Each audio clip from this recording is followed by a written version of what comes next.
Has Ukraine achieved a major breakthrough in Verbove?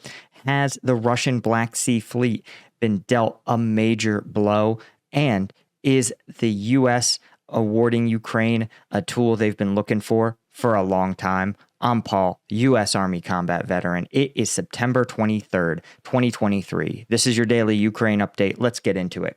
Okay, taking a look at the control map, there's been a bunch of changes across the front line, right? Starting from north to south, outside the town of Novohorivka, you can see here Ukraine actually making what look like some fairly significant gains, though a lot of some Russian advances as well. You can see here Russian forces advancing in this corner to the north of the town, but Ukrainian forces making significant advances, taking all this forested area here. And again, one of the things that is worth bearing in mind is that this is just a lighter deployed area. So even though there's major changes, these are likely manned in much lower densities than other regions. So a kilometer seized here simply isn't going to be as tightly defended by Russia as a kilometer in, say, Zaporizhzhia. But still, these are fairly significant changes, and I think indicative of an increasing attrition gradient in Russian lines, where more and more Russian combat formations are being depleted, rendered less combat effective, thanks to the pressure being applied by Ukrainian forces, right? So they're wilting in places, again, like this Kupiansk front, but also looking down to Klitschivka, we could see here, right from 2 days ago, Ukraine having liberated the town, and now you're seeing Ukraine advance along the south of the town, taking this windbreak here, and Russia withdrawing to this rail line, which, as we've talked about, we expected Russia to occupy this rail line because of its natural defensive properties, but it's interesting to see them again continuing their retreat and Ukraine continuing its advance along this line here to Klitschivka. I think Ukraine is going to have its work cut out for it in these rail lines here, but if they don't let the Russians rest, you can see they're already starting to carve out areas where they may have control still of this windbreak, which would be crucial for Russian forces to hold on to if they want to be able to use this as a defensive position. So Ukraine has momentum on their side. Again, I think you're seeing very anemic Russian forces start to waver and buckle under the immense pressure that Ukraine has been putting on them. Looking back here near Verbove, things are even more significant. First, you could see along this northern front here, Russian forces being pushed back from this salient. This supposedly has been an angle from which Russia has been really trying to pressure the Ukrainian breakthrough in this region here.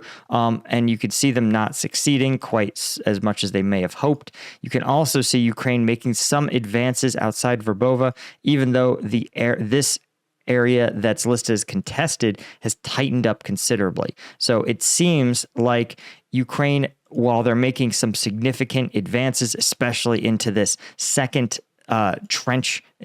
ditch here, Russia is also shoring up its position. But I think this may be a sign that Ukraine is in the consolidation and preparation phase, as we talked about for this assault on Verbove, right? Large contested areas mean that Ukrainian forces are ranging out far and wide. They're pushing deep into Russian lines.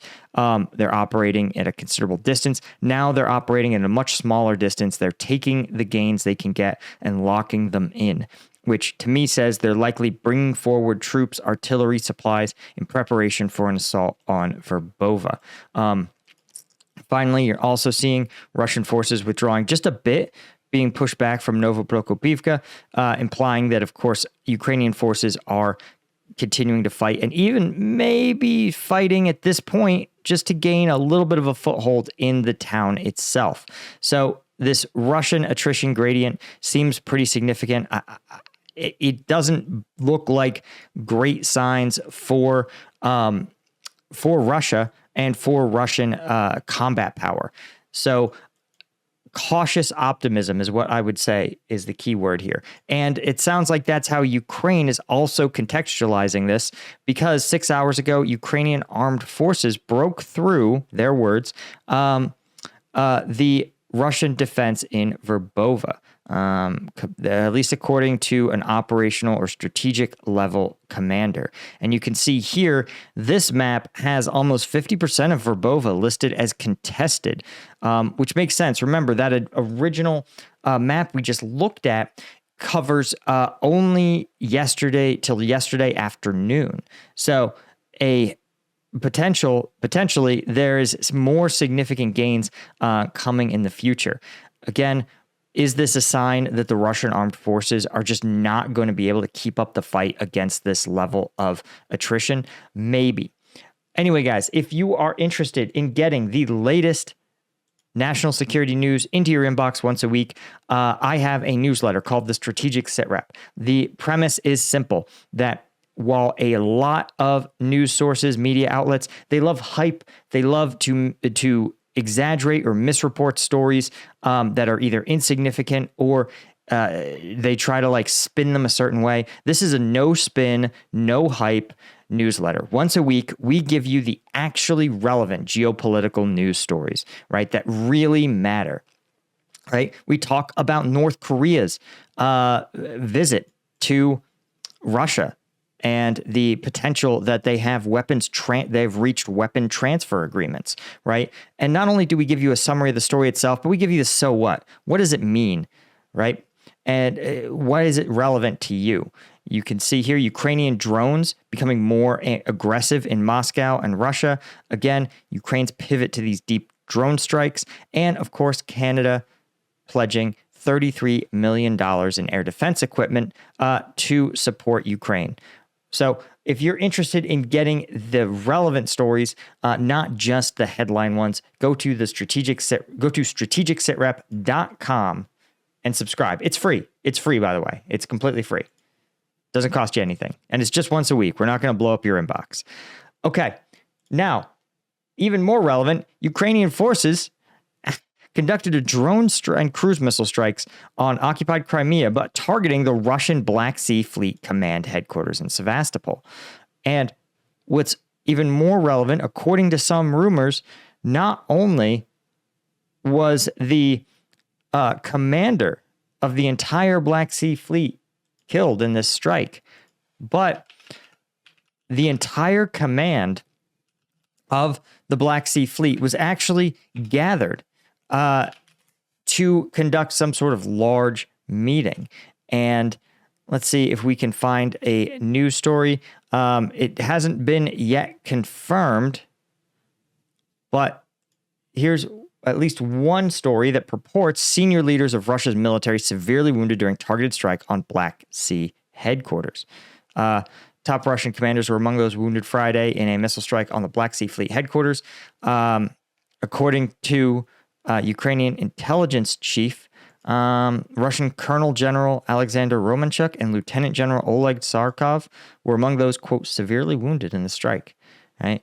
Russia said at least 9 military personnel, Ukraine said at least 9 military personnel were KIA and 16 wounded in the attack.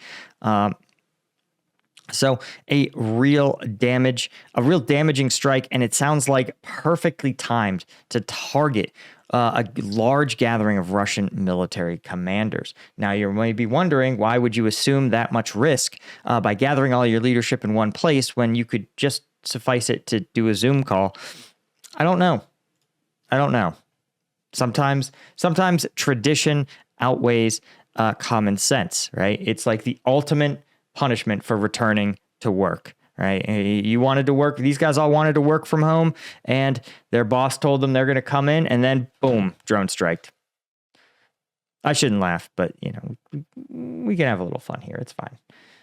And finally, President Biden has announced to Zelensky that the U.S. is going to send Ukraine ATACMS long-range missiles. This is something Ukraine has been asking for a long time. It can reach deep into not just Russian-occupied territory, but Russia itself. And this will enable them to strike deep into Russian logistics systems, right? It'll allow them to hit Russian troops and Russian logistics systems long before those supplies get to the front lines, right? Because remember, the way these sort of logistics chains work is they start off, right, with a lot of supplies at a single point, and then they're dispersed out to, let's say, 2 or 3 locations. Then they're dispersed again to 5 or 6, then dispersed again to individual units on the front line, and finally spread out among hundreds of soldiers' individual kit.